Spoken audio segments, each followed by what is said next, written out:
तो जय हिंद दोस्तों, आप सबका स्वागत है आज के हमारे इस वीडियो में। आज के इस वीडियो में हम बात करने वाले हैं कि आप किसी भी डिपार्टमेंट में अगर आप जॉब करते हो, जैसे बीएसएफ, सीआरपीएफ, सीआईएसएफ या कोई भी और डिपार्टमेंट हो जिसमें आप जॉब करते हो, उस समय भी आप रेजिग्नेशन देना चाहते हो। जैसे आपको कोई और जॉब मिल गई लेकिन जिसके लिए आपने एनओसी नहीं ले रखा था, या सेम लेवल की कोई रैंक है या किसी कारणों की वजह से आप अगर रेजिग्नेशन लेना चाहते हो, तो उसमें कितना आपको पैसा है वो जमा करना पड़ेगा, या फिर किन किन हालात में आप रेजिग्नेशन है वो दे सकते हो। ठीक है, तो नॉर्मली अगर हम रेजिग्नेशन की बात करें तो दो तरह के होते हैं। एक तो हो गया टेक्निकल रेजिग्नेशन, जिसमें आपको एनओसी मिली हुई होती है, आपने किसी एग्ज़ाम के लिए एनओसी ले रखा है, फिर आपका वहाँ पे सिलेक्शन हो जाता है। उस समय पे जो आपको रेजिग्नेशन वहाँ से एक्सेप्ट किया जाता है और आप दूसरी जगह पर जाकर ज्वाइन कर लेते हो, ये टेक्निकल रेजिग्नेशन है। इसके बाद में अगर हम बात करते हैं तो नॉर्मली हम जैसे जॉब छोड़ देते हैं, हमने कोई एनओसी वगैरह नहीं ले रखा है, सीधा ही हम जॉब को छोड़ रिज़ाइन दे देते हैं। उसके बाद में हमें जो पैसा होता है, जैसे जो कटिंग हो गया, जो भी आएगा वो हमें जमा करना पड़ता है। तो उन हालात में जब हमने एनओसी नहीं ले रखा है, हमने टेक्निकल रेजिग्नेशन नहीं ले सकते और हम सीधा ही जॉब से रिज़ाइन करके जा रहे हैं, तो उस समय पे कितना कटिंग आएगा और उसकी जो प्रोसेस है वो क्या रहेगी, और अगर टेक्निकल रेजिग्नेशन देते हैं तो उसकी प्रोसेस क्या रहेगी, इन दोनों के ऊपर हम बात करेंगे। तो आखिर तक बने रहें। और आपका अगर कोई भी डाउट है तो आप मुझे कमेंट करके या मेरे कॉन्टैक्ट नंबर पे मुझे कॉन्टैक्ट कर सकते हो। मैं आपको उसके रिगार्डिंग जो भी प्रश्न होंगे आपके, उसका सॉल्यूशन जरूर करूँगा। सबसे पहले हम बात कर लेते हैं रेजिग्नेशन की।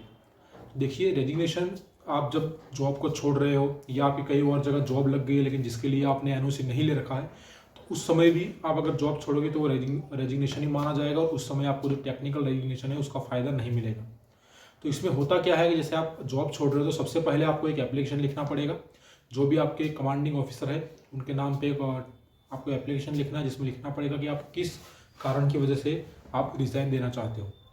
ठीक है, ऐसा ज़रूरी नहीं है कि आप अगर जैसे सब इंस्पेक्टर का या हेड कांस्टेबल का किसी भी अपर लेवल के, या फिर अगर सब इंस्पेक्टर में हो आप और असिस्टेंट कमांडेंट लेवल के कोई भी एग्ज़ाम आपने दिया है, लेकिन अगर उसके लिए आपने एनओसी नहीं ले रखा है, तो उस समय पे क्या है, आप अगर एप्लीकेशन लिख के देते हो तो उसमें आप लिखोगे कि भाई मेरा जो है जैसे मैं कांस्टेबल में जॉब करता हूँ लेकिन मेरा सब इंस्पेक्टर में हो गया, हेड कांस्टेबल में हो गया, असिस्टेंट कमांडेंट के लेवल में जो है मेरा सिलेक्शन हो गया है, तो जिसकी वजह से मैं इस जॉब से रिज़ाइन करके वहाँ पे अपना जो है ज्वाइन करना चाहता हूँ।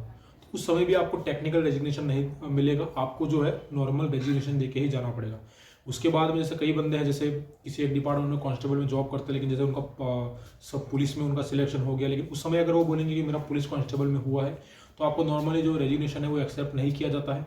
वहाँ पे भी आपको कोई घरेलू समस्या दिखाना पड़ेगा कि मेरा कोई घर में समस्या है, डोमेस्टिक प्रॉब्लम दिखा के आप रेजिग्नेशन ले सकते हो। तो इसमें प्रोसेस कितना लगेगा, तो आपने जैसे एप्लीकेशन दे दोगे, एप्लीकेशन देने के बाद वो पुटअप होकर आपके जो कमांडिंग ऑफिसर है उनके पास जाएगी, वो उस एप्लीकेशन को देखेंगे, फिर वहाँ से आपको इंटरव्यू की डेट दी जाएगी। जो भी आपकी इंटरव्यू की डेट होगी उस डेट को आप अपने हेडक्वार्टर में जाओगे, वहाँ पे जो आपके कमांडिंग ऑफिसर है वो आपका इंटरव्यू लेंगे। इंटरव्यू में आपसे पूछा जाएगा आप किन कारणों की वजह से जाना चाहते हो, जॉब से रिज़ाइन क्यों करना चाहते हो, आप यहाँ से घर जाके क्या करोगे। उसके बाद में जैसे कि अगर आपने घरेलू समस्याएं बताई है तो वहाँ मतलब जो आपकी समस्या है वो आपको बतानी पड़ेगी। उसके बाद में आपके घर पे, जैसे नॉर्मली अगर आप जैसे किसी भी फोर्स में जॉब करते हो, आपके अगर घर पे ठीक ठाक है तो आपको छोड़ देंगे।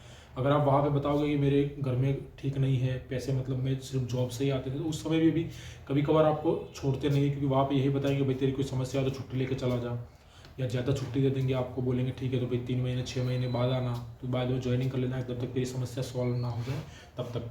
कभी कभी क्या होता है कि आपने जैसे रेजिग्नेशन के लिए दे दिया है, आपने त्याग पत्र दे दिया, उसके बावजूद क्या है आपको छोड़ते नहीं है, आपको बोल देंगे ठीक है भाई जो तेरा नज़दीकी यूनिट जहाँ पे होगी वहाँ पे तेरी पोस्टिंग कर देते हैं, आपको मतलब बहुत समझाने की कोशिश करेंगे। कभी भी आप देख लेना, आप अगर रेजिग्नेशन देते हो तो आपको नॉर्मली 1-2 दिन में आपको रेजिग्नेशन नहीं मिलता है, ज़्यादा कम से कम 1 महीने के करीब टाइम लग ही जाता है। उससे कम टाइम मुश्किल ही है कि आपका हो जाए।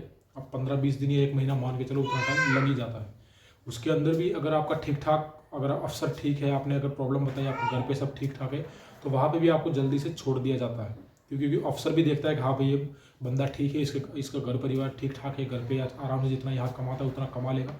तो उस समय भी क्या है कि आपको रेजिग्नेशन जो आपका है वो एक्सेप्ट कर लिया जाएगा, क्योंकि नॉर्मली अफसर यही देखते हैं कि अगर आपके घर पे सब ठीक ठाक है तो आपका रेजिग्नेशन एक्सेप्ट कर लेगा। वरना कल को क्या होगा कि आप किसी भी जॉब से रिज़ाइन दे के आ गए, बाद में आप घर गए, घर जाने के बाद में क्या है कि आपके घर की समस्या ठीक नहीं है, आप घर गए, घर जाके जैसे आपको लगा कि यार अभी मेरी परिस्थिति ठीक नहीं है, फिर आप वापस आ जाओगे, तो उस समय क्या है कि जो अफसर थे उनके ऊपर भी दबाव आता है कि जब आपको पता था कि इनकी परिस्थिति ठीक नहीं है, तो फिर आपने इनको रिज़ाइन कैसे एक्सेप्ट कर लिया। तो बहुत सारी चीज़ें जो देखी जाती है, आपको नॉर्मली तुरंत कभी नहीं छोड़ा जाएगा, आपको 10 दिन 15 दिन आपको समझाया जाएगा, फिर भी अगर आप नहीं मानते, आपके घर में सब ठीक ठाक है, तो आपका रेजिग्नेशन एक्सेप्ट कर लिया जाएगा। जब आपका रेजिग्नेशन एक्सेप्ट कर लिया जाएगा, उसके बाद देखा जाएगा कि आपकी टोटल सर्विस कितनी है। जैसे हम BSF की और उनकी अगर हम देख लें, तो आपकी 10 साल से कम जिसकी भी सर्विस है, उसको जो ट्रेनिंग का कॉस्ट है वो देना पड़ेगा। पर डे का जितना कॉस्ट है वो एक शेड्यूल बना हुआ है कि इतने इस साल के इतने खर्चा था, इस साल का इतना, ऐसे ऐसे अलग अलग बना है। उस हिसाब से आपने कितने दिन ट्रेनिंग किया है, तो पर डे के हिसाब से जो ट्रेनिंग का खर्चा है वो निकलता है। उसके बाद में ये हो गया ट्रेनिंग का खर्चा, तो ये पूरा निकलेगा। उसके बाद में अगर 10 साल से कम सर्विस है, तो आपका जो 3 महीने का पे है, जो बेसिक पे DA मिला के जितना आपका होगा 3 महीने का, वो देखा जाएगा। इन दोनों में से ट्रेनिंग का खर्चा और आपका जो आपका बेसिक पे है और उसके ऊपर DA लग के आता है, उन दोनों में से जो हायर होगा। जैसे अगर आपका ट्रेनिंग का खर्चा 1,80,000 रुपये है और आपका बेसिक पे अगर 2-3 महीने का मिला के 1 लाख हो रहा है, तो आपका जो कटिंग है वो 1,80,000 आएगा।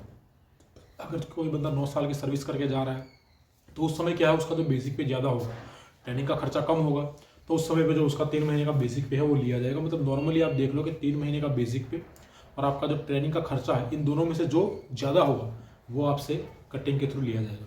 उसके बाद में जो आपको क्लोथिंग जो होगा, जो आपको इशू किया गया है, उसका भी जो कटिंग होगा वो आपको देना पड़ेगा। जो भी आपकी कंपनी में जहाँ पे आप जॉब करते हो या कहीं भी हो, तो आपकी यूनिट में वो मैसेज बना के भेजेंगे कि भाई इस बंदे का इतना कटिंग है, तो कटिंग आएगा, फिर आपको क्वार्टर मास्टर को जमा करना पड़ेगा। इसके अलावा अगर आप मेस में खाना खाते हो, जो भी मतलब आपका जितना भी बकाया होगा, जो यूनिट में आपका जो पैसा पे करना होगा, वो सब आपको पे करना पड़ेगा, और टोटल मिला के जितना कटिंग आएगा उतना आप जमा करोगे। कटिंग जमा करने के बाद में आपको एक स्लिप दी जाएगी, इसमें लिखा होगा आपने इतना पैसा जमा किया है। उसके बाद में जो आपका जो रेजिग्नेशन ऑर्डर होगा वो दिया जाएगा, जिसमें लिखा हुआ होगा ये बंदा इतने से लेके इस साल में भर्ती हुआ था, यहाँ तक इसने सर्विस की है। अगर आपकी सर्विस 10 साल से कम है, तो उसमें लिखा होगा कि 10 साल की सर्विस कम होने की वजह से इनका जो है 3 महीने का बेसिक पे और ट्रेनिंग का कॉस्ट दोनों में से जो हायर था वो लिया गया। और वहाँ पे लिखा होगा कितना आपका टोटल आप पेमेंट कर रहे हो। वहाँ पे कमांडेंट जो होंगे, जो आपके कमांडिंग ऑफिसर, वो साइन करके देंगे और ऐसे आपका रेजिग्नेशन एक्सेप्ट हो जाएगा। फिर बाद में आपको वहाँ से सब कुछ क्लियर होने के बाद में, क्लियरेंस करवाने के बाद आपको छोड़ दिया जाएगा। बाकी यही है कि अगर आप हायर रैंक में जाते हो, तो अगर आप एग्ज़ाम भी देते हो कोई भी, तो आप NOC लेना कभी मत भूलिएगा। कि मैं आपको बताता हूँ कि NOC लेने से आपका फ़ायदा क्या होगा। जैसे ये तो हो गया, आप रेजिग्नेशन दे के जाते हो, तो उसका हो गया। इसके बाद में अगर आप लोग जैसे टेक्निकल रेजिग्नेशन की हम बात करते हैं कि आपने अगर NOC ले रखा है, आपने हेड कांस्टेबल का एग्जाम दे दिया या उससे ऊपर की रैंक का कोई एग्जाम, जिस रैंक में आप प्रेजेंट में जिस रैंक में आप सर्विस करते हो, अगर उसके ऊपर की किसी रैंक का आपने एग्जाम दिया है, तो उस समय पे अगर आपने NOC ले रखा है, तो आपकी जो टोटल सर्विस होगी, जो आपने जितने साल आपने किसी भी डिपार्टमेंट में सर्विस की है, वो सारे के सारे जो आपके सर्विस के जितने भी साल होंगे, जो आपको बेनिफिट्स मिले हुए हैं, ये सारे आपके आगे की जो जॉब होगी, इसमें आप ज्वाइनिंग करोगे, वहाँ पे कन्वर्ट हो जाएंगे और उतना बेनिफिट आपको वहाँ मिलेगा जो आपकी प्रेजेंट की पे है। अगर सामने वाली, जैसे आपने हेड कांस्टेबल का दिया, लेकिन यहाँ पे आपने 5-6 साल सर्विस किया है और यहाँ का बेसिक पे अगर उससे थोड़ा सा कम है, वहाँ का बेसिक पे इससे अगर थोड़ा सा कम है, तो उस समय पे जो आपका यहाँ पे चल रहा होगा, वो आपका वहाँ पे में आपको मिल जाएगा। और ये टेक्निकल रेजिग्नेशन का फ़ायदा है। मतलब कभी भी अगर आप चाहते हो अपर रैंक का कोई एग्ज़ाम देते हो, तो वहाँ पे आपको करना क्या है कि नॉर्मली आपको NOC ले लेना, जिसकी वजह से आपका जो पे में नुकसान नहीं होगा। दूसरा, आपका अगर रेजिग्नेशन, अगर आपको 2 दिन में वहाँ ज्वाइनिंग करना है, तो आपको 2 दिन के अंदर अंदर आपका रेजिग्नेशन एक्सेप्ट कर दिया जाएगा। दूसरा ये है कि अगर आप आगे चल के, कहने का मतलब है आपको लेट हो जाता है जैसे ज्वाइनिंग करने में, तो वहाँ पे भी आप अपना NOC सर्टिफिकेट दिखा के आप ज्वाइनिंग कर सकते हो। ठीक है। बाकी सबसे बढ़िया अगर रेजिग्नेशन की बात करें हम, तो जो NOC लेके अपर रैंक में जाते हैं उनको कोई इतना नुकसान नहीं होता, उनको कटिंग देने की ज़रूरत नहीं पड़ती। ठीक है। बाकी आज की वीडियो में यही था। अगर इसके अलावा और अगर आपका कोई भी प्रश्न है, तो आप मुझे कमेंट करके बता सकते हो। मैं आपको उससे जुड़ी हुई जो भी बात होगी, इन्फॉर्मेशन देने की आपको पूरी कोशिश करूँगा। बाकी यहाँ तक बताने के लिए थैंक यू। जय हिंद।